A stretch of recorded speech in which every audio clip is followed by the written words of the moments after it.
Praise the lord brother. దేవుని నామకి మహిమ కలుగును గాక.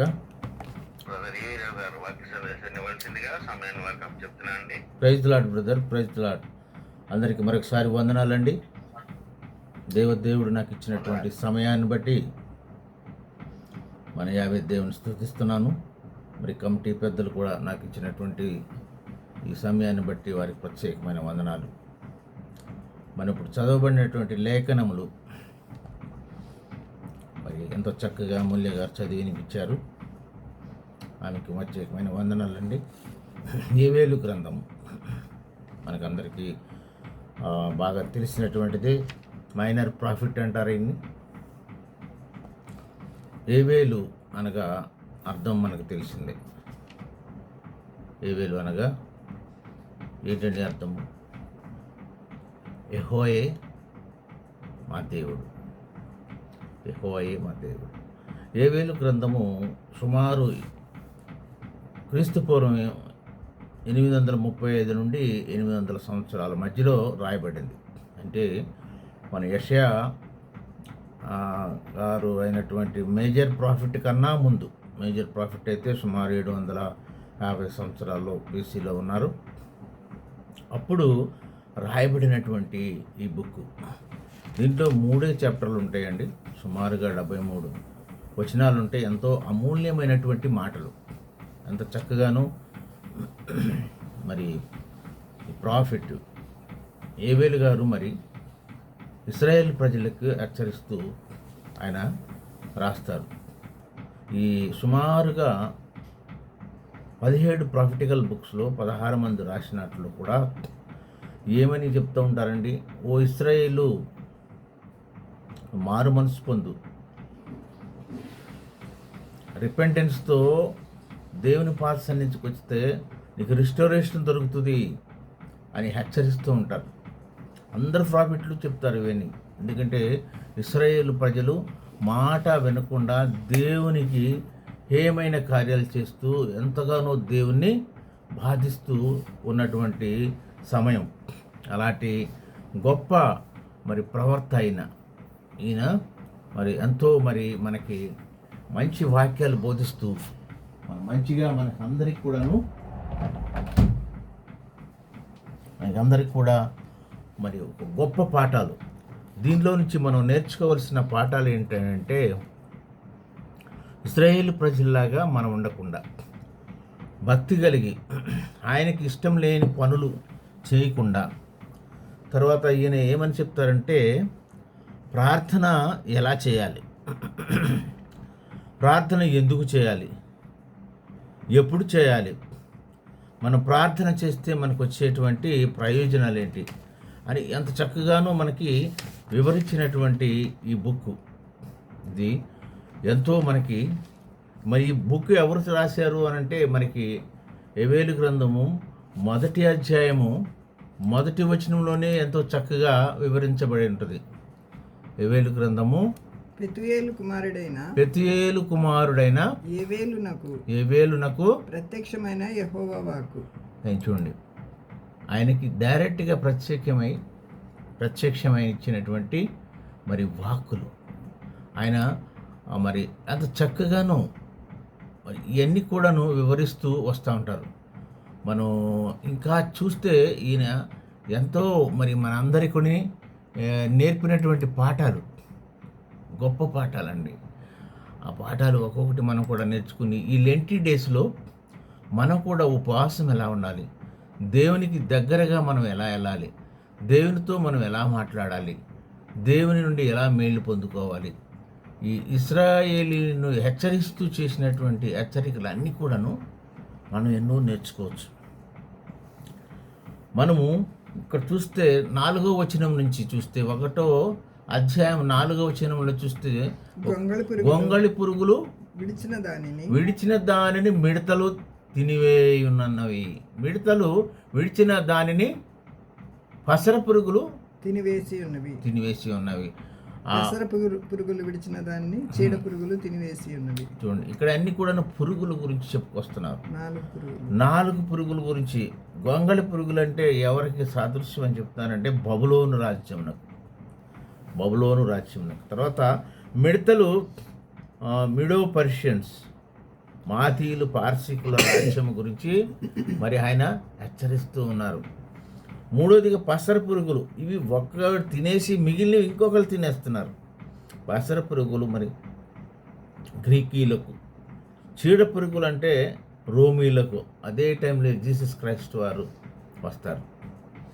ఇవన్నీ కూడా ఏం చెప్తున్నారంటే ఈ యొక్క ఇజ్రాయేల్ దేశం మీద, ఇజ్రాయేల్ యెరూషలేం మీద వీరందరూ కూడాను మరి ఒకళ్ళ తర్వాత ఒకళ్ళు మరి అటాక్ చేసి నాశనం చేసి కాల్చివేసినటువంటి వారు. ఇందులో దేవుని ఉగ్రత గురించి చూస్తాం. The day of the Lord, ఉగ్రతా దినము సుమారుగా 14 టైమ్స్ రాయబడి ఉన్నది.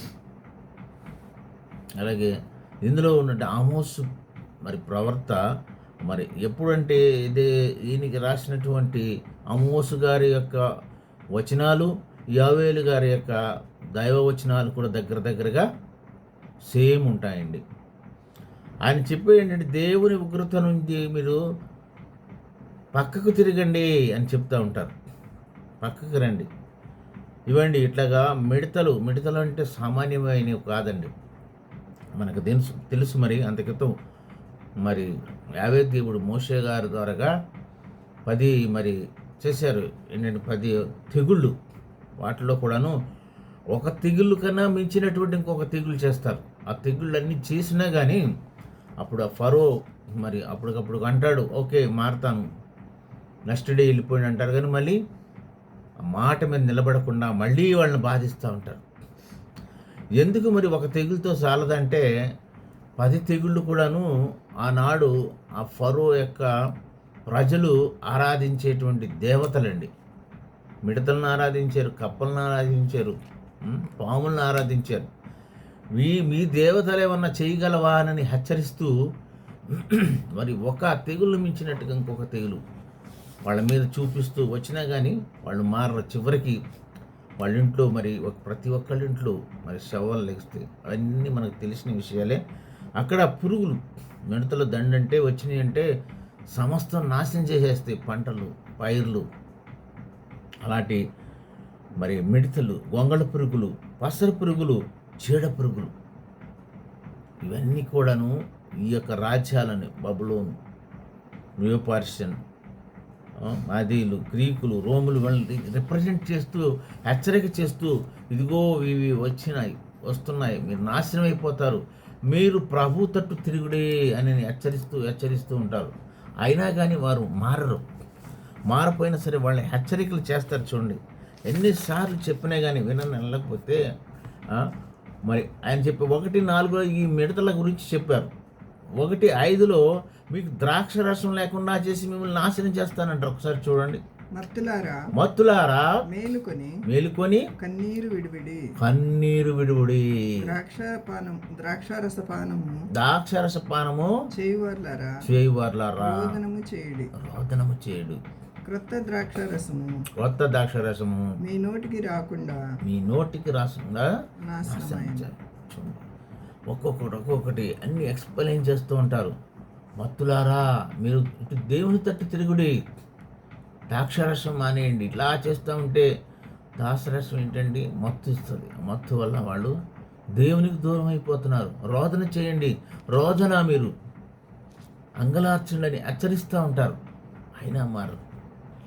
ఆ తర్వాత ఏమంటారు, 1:7 మీకు ఖర్జూరు పండ్లు ఫలాలు లేకుండా మిమ్మల్ని చేస్తాను, దేవుని తట్టు తిరుగుడే అంటారు.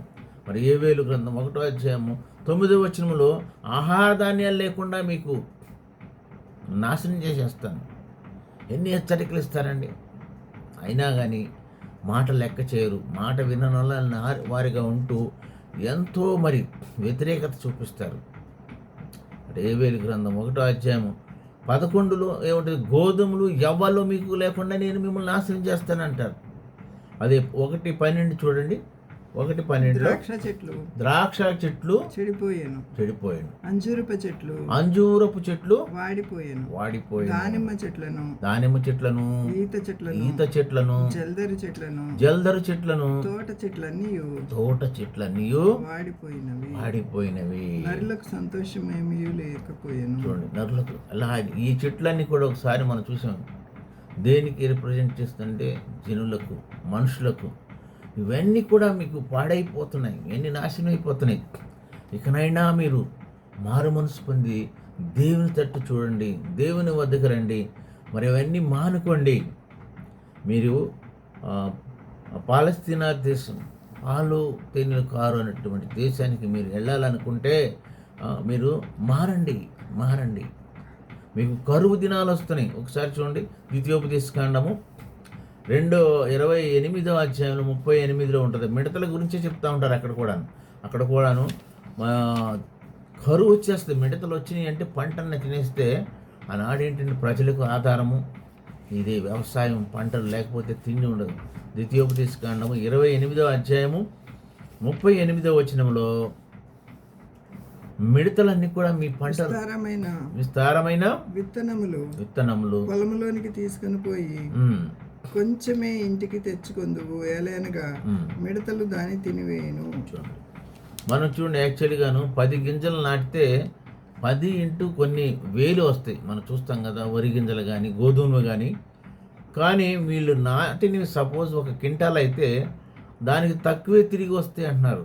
దేవుని యొక్క దయ లేకపోతే, దేవుని యొక్క కాపుదల లేకపోతే మిడతలు వెళ్ళిపోయి మొత్తం తినేసి నాశనం చేసేసి ప్రజల యొక్క నోటికి రాకుండా చేస్తారని. మిడతలు మామూలైనటువంటి సైన్యం కాదండి, అది గొప్ప సైన్యం. అది ఒకసారి కూడాను 1 సంవత్సరం క్రితం ఎప్పుడు సంగారెడ్డి సైడ్ నుంచి, మహారాష్ట్ర నుంచి మా పటాన్చేరు మీదుగా ఒక గొప్ప మిడతల సైన్యం వచ్చింది. మేము భయపడిపోయాం. అదే ఒక నిమిషంన్నర మాత్రమే ఇట్లా వెళ్ళిపోయినాయి. ఏంటి ఇంత దండులాగా పెద్ద శబ్దం చేస్తూ గాలి వస్తుందని చూస్తే మిడతలు. మరి ఎక్కడికి, ఏ ప్రదేశానికి వెళ్ళినాయో తెలియదు, కానీ చాలామంది వీడియోలు తీసుకున్నారు. మిడతలు మన యొక్క వచ్చే ఆహారాన్ని నాశనం చేస్తాయి.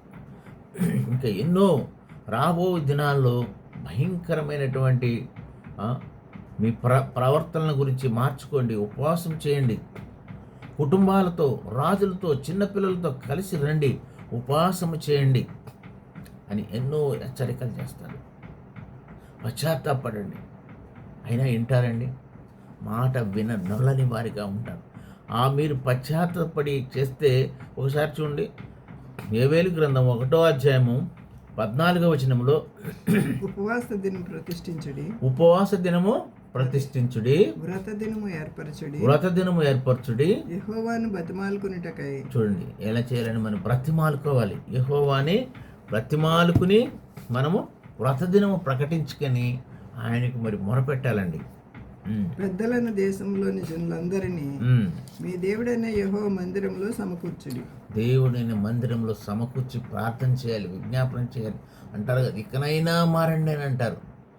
ఇంకా చదవండి, 15వ వచనం కూడా చదవండి ఒకసారి. యెహోవా దినము వచ్చనే, అది ఎంత భయంకరమైన దినము, అది ప్రళయం వలనే సర్వశక్తిని యొద్ద నుండి వచ్చును. చూడండి, సర్వశక్తిని ఎవరండి? మన ప్రభు అయిన యావే దేవుడు. The day of wrath, the day of lord అని ఎన్నోసార్లు ఇది హెచ్చరిస్తూ ఉంటుంది. యెహోవా దినం వచ్చినది ఎంతో భయంకరమైనది దినము, దాన్ని తట్టుకోగలమా? అది ప్రళయం వలనే సర్వశక్తిని యొద్ద నుండి మన దగ్గరికి వస్తుంది. దీని నుంచి మనం తప్పించుకోవాలంటే ఏం చేయాలండి? ప్రార్థన చేయాలి. అదే యోవేలు గ్రంథం 2వ అధ్యాయము 12, 13, 14 వచనాలు చూస్తే 2:12 చూడండి. ఇప్పుడైనను మీరు ఉపవాసముండి కన్నీరు విడుచుచు దుఃఖించుచు మనఃపూర్వకముగా తిరిగి నా వద్దకు రండి. ఏమంటారండి? తిరిగి నా వద్దకు రండి. ఇంకా ఆయన దయగల ప్రభు, దయగల దేవుడు, జాలిగల దేవుడు. ఇప్పుడైనను మారండి అని ఇంకొక ఛాన్స్ ఇస్తున్నాడు. మీ దేవుడైన యెహోవా కరుణా వాత్సల్యము గల దేవుడు. ఎలాంటి వారండి? కరుణ, వాత్సల్యము, దయ ఇవన్నీ ఆయనకే సొంతం అండి. అలాంటి దేవుడు మరలా వస్తే మిమ్మల్ని క్షమిస్తానంటున్నారు. రండి నా దగ్గరికి ఇప్పుడైనాను.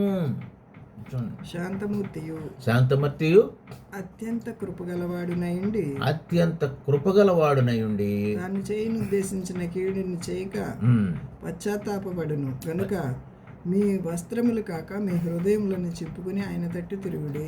ఈ యొక్క అధ్యాయంలో మంచి మాటలు ఏంటంటే అతి ముఖ్యమైన మాటలు ఇవేనండి.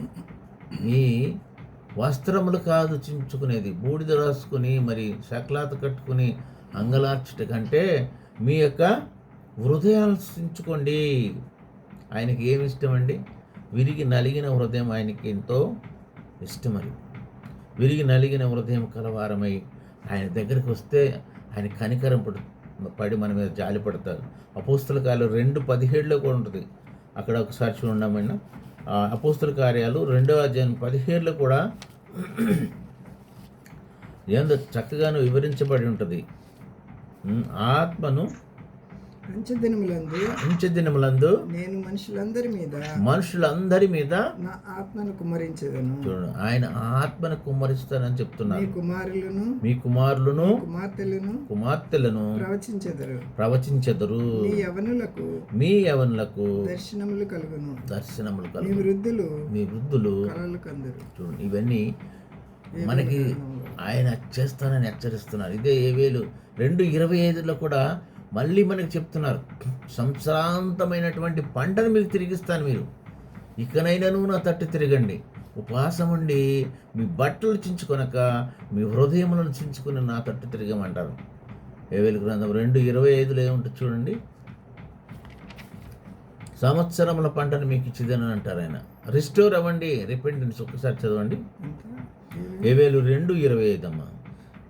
మీరు కడుపారా తిని తృప్తి పొంది మీ కొరకు వింత కార్యములను జరిగించిన మీ దేవుడైన యెహోవా నామమును స్తుతించినట్లు నేను పంపిన మిడతలు, గొంగళి పురుగులను, పసరు పురుగులను, చీడ పురుగులను అను నా మహాసైన్యము తినివేసిన సంవత్సరాల పంటను మీకు మరలా ఇత్తను. చూడండి, ఆయన ఇన్ని పురుగులు తిన్నా కానీ ఇంకా మీకు ఈ సంవత్సరాంతం పంట మీకు తిరిగి ఇస్తాను, మీరు ఇంకాను నా తట్టు తిరగరా, ఇకనైనాను మీరు నా తట్టు తిరగండి, మీ యొక్క అంగలార్పులను హృదయాలను చించుకుని. ఆయనకి ఏంటండి, విరిగి నలిగిన హృదయమే ఆయన అలక్ష్యం చేస్తారు, ఆయనకి ఇష్టము. అందుకని మీ యొక్క వస్త్రాలు కాదు చించుకుని చేసేది. మనకు చూస్తే ఎన్ని సార్లు ఉంటుందండి, బూడిద రాసుకొని కూర్చునేటప్పుడు మరి నినివే పట్టణం రాజు, పిల్లలు, పెద్దలు అందరు కూడాను మరి బూడిద రాసుకుని ఉపవాసం ఉండి ప్రార్థన చేస్తారు, యెహోషాపాతు చేస్తారు. ఎంతమందో మనకి బైబిల్లో ఎగ్జాంపుల్ చూసేశారు. కానీ ఆయన ఏమంటున్నారంటే, పాత నిబంధనలో ఎన్నీని కాదు నాయన, మీరు మీ హృదయాలను చించుకోండి. రాజుగారి మంచి వస్త్రాలు ఉంటాయి, ఆ వస్త్రం అయినా చించేసుకుని దానికి ఏంటంటే, దానికి ఇండికేషన్ మేము ఉపవాసం ఉండి ప్రార్థన చేస్తున్నాం, దేవుని వేడుకుంటున్నాం అని చెప్పడానికి. చిన్నపిల్లలు, పెద్దలు, పశువులు కూడా మరి ఉపవాసం ఉండి ప్రార్థన చేశారని నేను. కానీ ఇక్కడ దేవుడు మరి యావేలు ప్రవక్త ద్వారాగా మరి ఏమని హెచ్చరిస్తున్నాడంటే, అయా మీ యొక్క బట్టలు కాదు నాయన చించుకునేది, మీ హృదయాలను చించుకోండి, విరిగి నలిగిన మనసు కలిగిన సంతకనండి, ఇకనైనాను. ఆయన చూడండి ఎంత ఓపికతో ఎన్నిసార్లు హెచ్చరించినాను, వాళ్ళు మాట వినకుండాను ఆయనకు అతి హేయమైనటువంటి 2 పనులు చేస్తూ ఉంటారు. సెక్సువల్ అడల్టరీ, వ్యభిచారము, విగ్రహారాధన చేస్తూ ఆయన హెచ్చరిక చేయకుండా ద్రాక్షరసం తాగి మత్తులయ్యి అనేకమైనటువంటి మరి ఆటపాటలకి వాళ్ళు లోనవుతూ ఉంటారు. అంత చక్కగానో వివరిస్తారండి ఈ మన జోయల్ గారు. చూడండి, మొదటి చాప్టర్లో ఉన్న ఎంత కూడాను ఏమని చెప్తున్నారు, దేవుని ఉగ్రత వస్తుంది నాయన, the day of Lord is coming, యెహోవా దినం వస్తుంది, మీరు జాగ్రత్త పడని హెచ్చరిస్తూ ఉంటారు. 2వ చాప్టర్ అంతా కూడాను అలాంటి ఉగ్రత నుంచి మీరు ఎలా తప్పుకునేది మార్గం చెప్తూ ఉంటారు. అయ్యా మీరు ఇలా చేయండి, మీకు ఇలా చేస్తే మీకు మార్గం చూపిస్తారు. Is giving one more chance to that people to turn towards the God even though they are not listening. మరి అలాగే జోయల్ 18లో ఏ విధంగా ఉంటుందండి? ఇజ్రాయేలు రిస్టోరేషన్ గురించి ఉంటుంది. రిస్టోర్, మీరు రిపెంటెన్స్ అయ్యి మరి తిరిగి వస్తే మిమ్మల్ని రక్షిస్తాను, మిమ్మల్ని కాపాడుతాను, మేము అందరిని అభివృద్ధి చేస్తాను. 3వ చాప్టర్ అంతా కూడాను మరి వాళ్ళు చేసినటువంటిది వివరిస్తారు. అని దాంట్లో 3 రకాలైనటువంటి రిస్టోరేషన్ గురించి చెప్తారు. ఒకటి ఫిజికల్ రిస్టోరేషను, రెండోది స్పిరిచువల్ రిస్టోరేషను, మూడోది నేషనల్, రాజ్యాంగ పరంగా మిమ్మల్ని రిస్టోరేషన్ చేస్తాను, మిమ్మల్ని రక్షిస్తాను, మిమ్మల్ని కాపాడుతాను. అయా మీరు తిరగండి మా తట్టుకి. అయినా వింటారండి? మాట విననొల్లని మారగా ప్రభువుని ఎంతో విసిగిస్తూ వేధిస్తూ మరి అనేక రకాలుగా వాళ్ళని ఇబ్బంది పెడతాను. ఫిజికల్ రిస్టరేషన్ అంతా 2వ అధ్యాయము మరి 21, 22 వచనాలు చూడండి. అనేక రకమైన నష్టాలు. దేశమా భయపడక సంతోషించి గంతులు వేయము. యెహోవా గొప్ప కార్యములు చేసెను. పశువులారా భయపడకుడి. గడ్డి బీళ్లలో పచ్చిక మలుచును. చెట్లు ఫలించును. అంజూరపు చెట్లును ద్రాక్ష చెట్లు సమృద్ధి ఫలించును. ఎప్పుడు ఇస్తాయండి?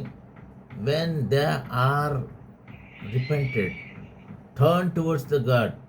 రిపెంటెన్స్తో రిస్టోరేషన్ అయితే ఇవన్నీ మీకు వస్తాయని, మీకు ఎంతగానో మిమ్మల్ని ఆశీర్వదిస్తానని, మీ యొక్క ఆస్తిని అభివృద్ధి చేస్తానని, ఆర్థికంగా ఆరోగ్యాన్ని అంటే శారీరకమైనటువంటి రిస్టోరేషన్ చేస్తానని, ఫిజికల్ రిస్టోరేషన్ అని 2వ చాప్టర్ 21 నుంచి 27 వరకు ఎక్స్ప్లెయిన్ చేస్తారు. అదేవిధంగా స్పిరిచువల్ రిస్టోరేషన్ చేస్తాను, ఆత్మీయంగా అభివృద్ధి చేస్తానని అదే 2వ చాప్టర్ 28 నుంచి 32 వరకు మీ అందరికీ పరిశుద్ధాత్మనిస్తాను, కుమ్మరిస్తాను. మీరు ఇంకేమంటారు అక్కడ? ఆత్మీయంగా మరి అనేకమైన ఆత్మీయ వరాలు పొందుకుంటారు. మరి పరిశుద్ధాత్మ వరాలు ఫలాలు పొందుకుంటారు అని ఎంత చక్కగానో 2వ చాప్టర్లో 28 నుంచి 32 వరకు హెచ్చరించారు. అట్లాగే నేషనల్ రిస్టోరేషన్, దేశమంతటిని శత్రువుల నుంచి కాపాడుతాను, మీకు యుద్ధాలు లేకుండా చేస్తాను, మీ అందరినీ రక్షిస్తాను, నా వైపు తిరగండి అని 3వ అధ్యాయం అంతా కూడాను ఎక్స్ప్లెయిన్. ఉన్న 3 అధ్యాయాలండి ఎంత అమూల్యమైన మాటలు ఉంటాయంటే, మరి ఈయన చిన్న ప్రాఫిట్ అయినా కానీ అప్పుడు ఈయనతో సమానంగా ఉన్నటువంటి మరి ప్రవర్తనతో కలిసి మరి ఆమోసు గ్రంథంలో రాసినట్టుగానే ఉంటాయండి అన్నీ కూడా. అదేవిధంగా హెచ్చరిస్తూ ఉంటారు. ఇందులో నాకు అతి ముఖ్యంగా నచ్చినది ఏంటంటే, ఇకనైనాను ఎంత ఛాన్స్ ఇస్తున్నారండి. ఇకనైనాను మీరు దేవుని తట్టు తిరుగుడి, దేవుని వద్దకు రండి, మీరు వస్తే మిమ్మల్ని అందరినీ నేను కాపాడుతాను, మీకు అందరికీ మరి ఒక ఛాన్స్ ఇస్తున్నానని ఎంత చక్కగా వివరించినా కానీ వాళ్ళు మారతారండి? మారరు. ఇవే కూడాను మన ప్రార్థన ఎలా చేయాలని మనకెంతగానో మరి సంకీర్తనలు 51 చూడండి. సంకీర్తనలు 51 అంటే మనకు చాలా మరి తెలిసిందే. ద గ్రేట్ కింగ్ డేవిడ్ గారు మరి పశ్చాత్తాపంతో వచ్చి ఆయన రాస్తారు, అయ్యా నేను తప్పు చేశాను, అయ్యా నన్ను కాపాడు, అయ్యా ఆయన ఎంతో నలిగిపోతూ కుమిలిపోతూ దేవుని సన్నిధికి వచ్చి మొరపెట్టుకుంటారు. ఎంత చక్కగా 1-2 వచనాలు చూడండి. దేవా నీ కృప చొప్పున నన్ను కరుణింపు, నీ వాత్సల్య బాహుల్యము చొప్పున చూడండి. మన అతిక్రమాలు తీసేయాలి, మన పాపాలు తీసేయాలి, దోషం పోవునట్లు నన్ను బాగుగా కడుగుము, నా పాపము పోవునట్లుగా నన్ను పవిత్రపరచుము, నా అతిక్రమం నాకు తెలిసే. చూడండి, ఇవన్నీ కూడా మరి ఎన్నిసార్లు చదివినాను, ఇంకా చదవాలనిపిస్తుందండి. ఇవన్నీ ఎంత గోల్డెన్ వర్డ్స్ అన్నమాట. అవి అక్కడ డేవిడ్ గారికి పేరు బదులు మన పేరు పెట్టుకోవాలి. అక్కడ మన పేరు పెట్టుకుని, అయ్యా నా అతిక్రమలు తీసేయ్యా, నన్ను కడుగున, నా పాపాలు తీసేయి తండ్రి అని మరి ఆయన పాదాలు పట్టుకుని మొరపెడితే ఆయన వాత్సల్యం గలవాడు, జాలి గలవాడు. ఎన్నిసార్లు హెచ్చరించినా కానీ మాట వినక వ్యతిరేకతతో ఉండి మరి మహాసాత్వికుడైన మోషే గ్రేట్ లీడర్, ఆయన్ని ఎంత ఇబ్బంది పెడతారు. ఎన్ని రకాలుగా ఫుడ్ లేదని, మాంసం లేదని, నీళ్ళు లేవని ప్రతిసారి ఏం చేస్తారండి? అయ్యా ప్రభువా నేనేం చేయాలి? ప్రభు సన్నిధికి వెళ్తారు, ఉపవాసం ఉండి ప్రార్థన చేస్తారు. ఆయన మరి అంత గొప్ప లీడర్ అండి. ఇదే మరి సంకీర్తన 51లోనే మనం చూస్తే 11, 12 నుంచి చదవండి ఒకసారి. నీ సన్నిధిలో నుండి నన్ను త్రోసివేయకు. చూడండి, అయ్యా నన్ను త్రోసివేయకు నాయనా. అలాంటి రిపెంటెన్స్ రావాలండి. నీ పరిశుద్ధ ఆత్మను నా యొద్ద నుండి తీసివేయకు ప్రభువా. నీ రక్షణానందము నాకు మరలా పుట్టించు. అలా ఇవ్వు తండ్రి. సమ్మతి గల మనస్సు కలుగచేసి నన్ను దృఢపరచు. చూడండి ఎలా మాట్లాడాలండి, ఎలా ప్రార్థన చేయాలండి. ఈ యొక్క శ్రమల దినాల్లో ఉపవాసం ఉండి మనం ఏమని మొరపెట్టుకోవాలంటే ఈ వాక్యాలు మన నోట్లో ఉండాలి, హృదయంలో ఉండాలి, ధ్యానించాలి. ఇంకా చూడండి 13, 14 చూడండమ్మా. అప్పుడు అతిక్రమం చేయవారికి నీ త్రోవలను బోధించేదను, పాపులను నీ తట్టు తిరుగుదురు. అనండి. మనం ఉన్నటువంటి ఇంకా ఆయన రావట్లేదంటే ఎందుకు తెలుసండి? ఇంకా మారవలసిన వాళ్ళు ఉన్నారు, ఇంకా ఆయన తట్టు తిరగవలసిన వాళ్ళు, ఇంకా వాళ్ళందరూ తిరిగేలాగాను మరి నేను కూడా మరి ప్రకటిస్తానని చెప్తున్నాడు. ఇంకా 14, 15 చూడమ్మా. దేవా నా రక్షణకర్తవగు దేవా, రక్తాపరాధం నన్ను విడిపింపు నాయన. అప్పుడు నా నాలుక నీ నీతిని గూర్చి ఉత్సాహగానము చేయను. అవునండి, ఆయన దగ్గరికి వెళ్ళి మనం వాసం ఉండి మనపూర్వకంగా మన హృదయాలు చించుకుని విరిగి నలిగిన హృదయంతో ఆయన ఆరాధిస్తే ఆయన మనం త్రోసివేసేవాడు కాదండి. Still is loving for us. అందుకనే ఎన్ని చేసినా కానీ వీళ్ళు మారట్లేదని మరి ఆయనే మానవ రూపం దాల్చి మరి వస్తారండి మన మధ్యకి వచ్చి చూసి. ఎందుకంటే మామూలు ప్రభువునైతే మనం చూడలేము అసలు. ఆనాడు కూడా మోషే గారు కూడా అడిగితే మరి ఆయన ఎందుకండి ఆ ఒక్క సూర్యుని మధ్యాహ్నం 12 గంటల సమయం మనం చూడగలమా? ఒక 5 నిమిషాలు చూడండి గట్టిగా కళ్ళు తెరిచి, మరి పక్కకు చూస్తే మనకేమీ కనిపించదు. అలాంటిది కోటి సూర్య కాంతులు కలిగినటువంటి మరి మహిమ కలిగినటువంటి ఆ దేవుణ్ణి ఎలా చూస్తామండి? చూడలేము. అందుకని ఆయన మనలాగా మానవ మాత్రగా ఇన్కార్నేషన్లో వస్తారు. వచ్చి మన దగ్గరికి వచ్చేసి మనం చేసినటువంటి పనులన్నీ చూసి మనతో మాట్లాడి యేసుక్రీస్తు వారి మధ్య 33.5 సంవత్సరాలు ఉండి ఆయన పవిత్రమైన రక్తం కాస్తేనే ఈ పాపాలకి విమోచన అండి. అలాగే 15, 16, 17 వచ్చిన ఒకసారి చూడమ్మా. ప్రభువా నా నోరు నీ స్తుతిని పరచినట్లు నా పెదవులు తెరువుము. నీవు బలిని కోరువాడవు కావు. చూడండి, ఒకనాడు ఎప్పుడండి వేల పశువులను, గొర్రెలను, మేకలను, ఎద్దులను బలి ఇచ్చారు. ఇప్పుడు కాదు. ఇప్పుడు నాకు అసలు ఆ బలి కాదంటున్నారు. మీకు బలి కోరేవారు కాదు నాయన. నేను ఇంకేమిటది అర్పించుదును, దహన బలి నీకు ఇష్టమైనది కాదు అంటున్నారు. చూడండి, ఒకప్పుడు దహన బలి ఇష్టం. ఇప్పుడు ఆయన దహన బలి ఏంటి అంటే విరిగి నలిగినటువంటి మీ మనసు, విరిగి నలిగినటువంటి మీ హృదయం ఆయనకి ఇస్తే ఆయన ఆనందిస్తారు. చూడండి ఒకసారి. విరిగిన మనస్సే దేవునికి ఇష్టమైన బలులు. ఈ వాక్యం గురించే నేను వెతుకుతున్నాను. విరిగిన మనస్సే దేవునికి ఇష్టమైన బలి. దేవా విరిగి నలిగిన హృదయమును నీవు అలక్ష్యము చేయవు. ఎంత మంచి మాట రండి. విరిగి నలిగిన మనసు కలిగి మనం ఆయన సన్నిధికి వస్తే ఎన్ని పాపాలు చేసినా కానీ స్టిల్ ఈజ్ లవింగ్ అస్. మనకి మారు మనసు కలిగి రిపెంటెన్స్తో ఆయన సన్నిధికి వస్తే ఆయన మళ్ళీ రిస్టోరేషన్ చేస్తాను. చూడండి, ఎన్ని గొంగళ పురుగులు తిన్నా కానీ, మిడత పురుగులు అది వదిలేసింది. మిడత పురుగు, పసర పురుగులు తిన్నా కానీ, చీడ పురుగులు తిన్నా కానీ మిగిలి ఉన్న దాన్ని బట్టి మిమ్మల్ని మరి సంవత్సరాంతము పంట ఇచ్చి మిమ్మల్ని రక్షించి మిమ్మల్ని కాపాడేవాడు నేనే. అయా మీరు ఇకనైనాను నా తట్టు తిరగండి. మీరు బలులు ఇవ్వద్దు, నాకు దహన బలులు ఇవ్వద్దు. ఎన్నో మరి శక్లాతలు కట్టుకుని బూడిద రాసుకుని అది కాదు నాకు కావాల్సింది. మీ మనసు ఇవ్వండి, మీ హృదయంలో చోటు ఇవ్వండి. మీ హృదయం నాకు ఇచ్చినట్టే విరిగి నలిగిన హృదయం నాకు అలక్ష్యం చేస్తాను కదా. అలా చేసి మొరపెడితే నేను తప్పకుండా మిమ్మల్ని అధికమైన స్థానంలోకి తీసుకెళ్తాను. అనేకులకు మీరు తలగా ఉండేలాగా చేస్తానంటున్నారు. ఇంకెన్నో విషయాలు ఉన్నాయని సమయం మరి కొద్దిగా ఉన్నాం కాబట్టి మరి ఇవన్నీ కూడా మనం ఒకసారి సంకీర్తన 51 మొత్తం చూసిన, సంకీర్తనలు 90 మొత్తం చదివిన ఎన్ని అద్భుతమైన పాఠాలండి. అలాగే మరి ఏవేలు గ్రంథం నుంచి మనం ఏం నేర్చుకుంటున్నాము?